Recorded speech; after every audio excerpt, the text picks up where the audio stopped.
의대 증원 방침에 반발하는 의사들이 설 연휴 이후 파업에 나서며 의료 대란이 벌어질 거란 우려가 커지고 있습니다. 정부는 의사를 이길 수 없다.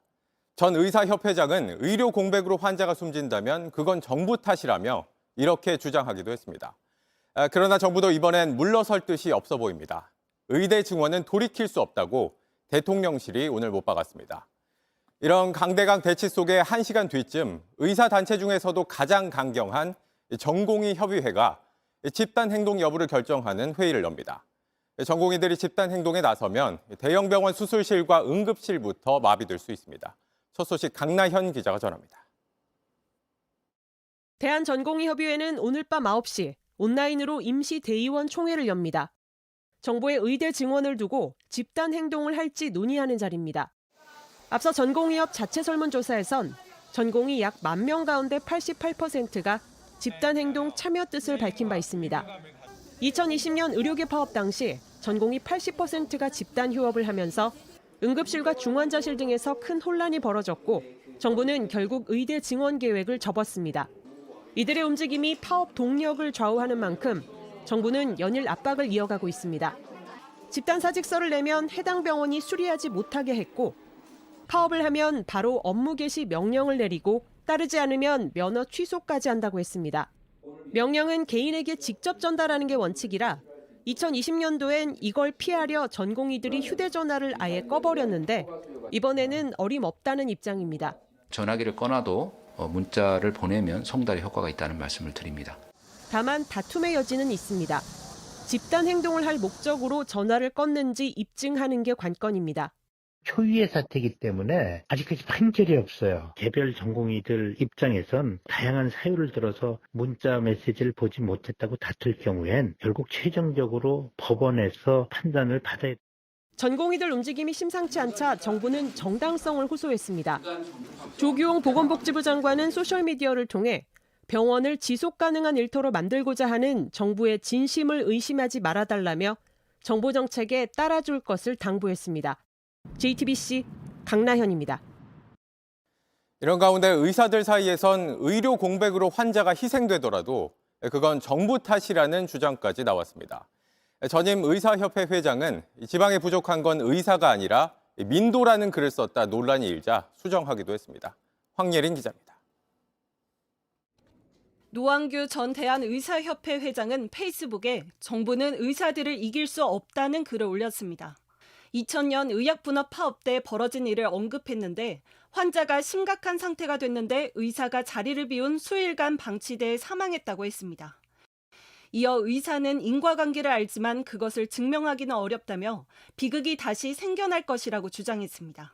너희 당체 행동하면은 면허 취소시킬 거야. 협박으로 작용을 하지 않는다면 그 다음에 어떻게 되겠어요? 의사의 양심에 기대는 것 외에는 대안이 없어요. 정부가 이길 수가 없어요. 그러면서 환자가 희생되면 정부 탓이라며 이번 투쟁은 더 많은 생명을 살리는 길이라고 강조했습니다. 주소 전 의협 회장은 정부가 의대 증원을 하면서 비수도권 지역 인재 전형을 더 늘린다는 정책을 비판했습니다.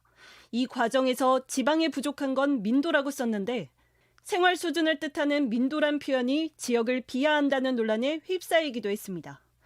이에 주 전 회장은 지역 의료 행태를 관리하지 못한 정부를 지적한 것이라며 환자로 수정했다고 해명했습니다. 응급의학의사회도 비대위를 꾸려 정부를 비판했습니다. 정부가 잘못된 정책을 두고 더 이상 개선 의지를 보이지 않는다면 현장을 떠날 것이라고 했습니다. 또 대한전공의협의회에 대한 지지를 선언하며 희생자가 발생하면 지금껏 경험해보지 못했던 강력한 저항에 직면할 것이라고 경고했습니다. 이런 분위기 속에 의료계는 오는 15일 첫 단체 행동에 나섭니다. 전국에서 동시다발로 의대 증원을 반대하는 걸기대회를 개최할 예정입니다. 의사 일부는 휴진이나 단축 진료 방식도 고려하고 있습니다. 16일까지 구성을 마치고 17일 날 비상대책위원회 회의 때 향후 투쟁 로드맵에 대한 후속 조치가 진행되리라고 그렇게 보시면 됩니다. 이르면 다음 주부터 의료 공백이 벌어질 가능성이 높습니다. JTBC 황예린입니다. 최상병 수사 외압 의혹의 핵심 인물 중 한 명, 임기훈 당시 국방비서관이 김계환 해병사령관과 최상병 실종 이후부터 최소 7차례 통화한 걸로 JTBC 취재 결과 확인됐습니다. 그런데 군검찰은 통화 사실을 알고도 임 전 비서관에게 제대로 따져 묻지 않았습니다. 유선희 기자가 취재했습니다. 최상병 사건 수사 당시 김계환 해병대 사령관의 통화 기록입니다. 김 사령관은 임기훈 당시 국방비서관과 사건 발생 이후 적어도 7번 통화한 것으로 확인됐습니다. 첫 통화는 최상병 실종 3시간 뒤에 있었습니다. 숨진 채 발견된 다음 날 아침에도 통화했습니다. 이종섭 당시 국방부 장관에게 최상병 사건을 경찰에 넘기겠다고 보고한 뒤에 2번, 다음 날 이 전 장관이 이첩 보류를 지시하기 전후로 한 번씩 통화했습니다. 박정훈 전 수사단장이 해임되기 전날에도 한 번 통화했고 해임된 다음 날에는 문자 메시지를 주고 받았습니다. 통화하는 걸 옆에서 들었다 이렇게 보고 있는데 7월 31일 당일날 제가 해병대 사령관하고 통화한 적이 없습니다. 국회에서의 이 발언도 JTBC 취재 결과 사실과 다른 것으로 드러났습니다. 군검찰은 두 사람 사이의 통화 사실을 모두 알고 있었습니다. 하지만 JTBC가 확인한 임 전 비서관의 참고인 서면 진술엔 통화에 대한 구체적인 질문은 없었습니다. 박 전 단장이 김 사령관에게 이른바 VIP 경로서를 들었다는데 사실이냐고 묻자 임 전 비서관은 사실이 아님이라고 답했습니다. 김 사령관 등 군 관계자에게 최상병 사건 관련 의견을 표시한 적 있냐는 질문엔 없음 2글자만 적었습니다. 왜 통화를 했는지, 무슨 대화를 했는지는 따로 묻지 않았습니다. 그리고 재판에 김 사령관의 통화 기록을 증거로 내면서 임 전 비서관의 이름을 지웠습니다. JTBC 유선입니다. 정부가 R&D 연구개발 예산을 깎아 과학계가 어려움을 겪고 있다는 소식 여러 번 전해드렸습니다. 그런데 과학계뿐 아니라 R&D 예산을 바탕으로 기술력을 키워서 이 시장을 뚫어보려던 일부 중소기업들도 타격이 크다고 합니다. 섬유 가공 업체들은 생존이 위태로운 수준이라고 하는데 김민 기자가 만나봤습니다.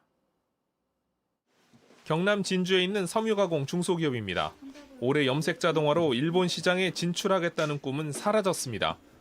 R&D 예산이 반토막 났기 때문입니다. 코로나 이렇게 오면서부터 살아나려고 그것도 계속 매년 한 건 어떻게 됐으면 이게 살아남자라는 어떤 사원까지 그려놓고 나만 계속 두드리면서 실제로는 대해서는 하지 말라는 식이에요. IT나 반도체만 그 기업만 하락한 그 자체는 저도 생소하고요. 아직도 이해가 안 가는 것은 어떻게 진행 중인 과제를 갖다가 50분을 해가지고 하지 말라는 시간이 똑같거든요. 100% 삭감하면 해야 되든가. 섬유의 메카 대구 지역 기업들도 사정은 마찬가지입니다. 핸드폰에 들어가 거기도 다 섬유가 들어가요. 여전히 사람들의 인식 속에는 섬유면 옷 만드는 산업 이 정도로만 인식이 되는 거죠. 이 삭감 소식을 들었을 때 다들 절망을 한 거죠.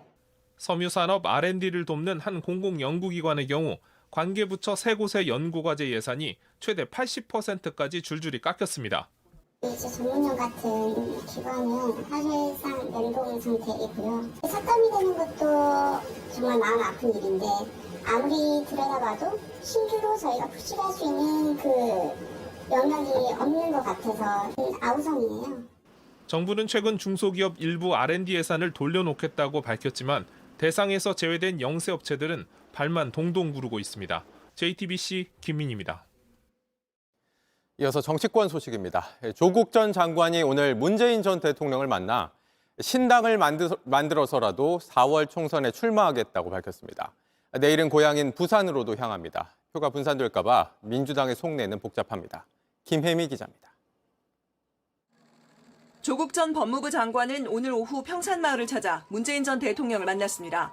조 전 장관은 이 자리에서 다른 방법이 없다면 신당 창당을 통해서라도 윤석열 정권 심판과 총선 승리에 헌신하겠다고 밝혔습니다. 지난 8일 큰 불을 일으키기 위한 불쏘시개가 되겠다며 정치 참여 의지를 밝힌 지 나흘 만에 본격적으로 총선 출마 의사를 내보인 겁니다. 이에 대해 문 전 대통령은 민주당 안에서 함께 정치를 할 수 있으면 좋겠지만 어려운 상황이라면 창당하는 불가피성을 이해한다면서 야권 전체가 더 크게 승리할 것을 당부했다고 조국 측 관계자는 전했습니다. 두 사람이 손을 잡고 함께 파이팅을 외치는 모습도 포착됐습니다. 조 전 장관은 내일 고향인 부산에서 보다 구체적인 출마 계획을 밝힙니다. 앞서 조 전 장관은 노무현 전 대통령 묘역을 찾아 검찰 독재를 비판하며 불쏘시개가 되겠다고 재차 강조했습니다. 무도하고 무능한 윤석열 검찰 독재 정권의 조기 종식과 민주공화국의 가치를 회복하기 위한 불쏘시개가 되겠습니다. 조 전 장관이 창당 이후 민주당의 통합비례정당에 합류할 가능성은 아직 남아 있습니다. 하지만 민주당은 조 전 장관과는 함께 갈 수 없다는 기류가 강한 것으로 전해졌습니다. 조국 장관과 관련된 정당에 대해서 지금까지 논의한 바는 없습니다. 현재까지 정당의 형태를 갖춘 진보 개혁 세력이 있는 정당을 대상으로 하고 있습니다. 조 전 장관이 합류할 경우 중도층 표심이 이탈할 수 있다는 게 민주당 지도부의 판단입니다. 또 조 전 장관이 따로 총선을 치르더라도 범야권 의석수 확보엔 큰 차이가 없을 것이란 계산도 깔린 것으로 보입니다. JTBC 김혜미입니다. 안녕하세요. 뉴스룸 앵커 최재원입니다. JTBC 뉴스룸을 시청해주신 여러분 고맙습니다.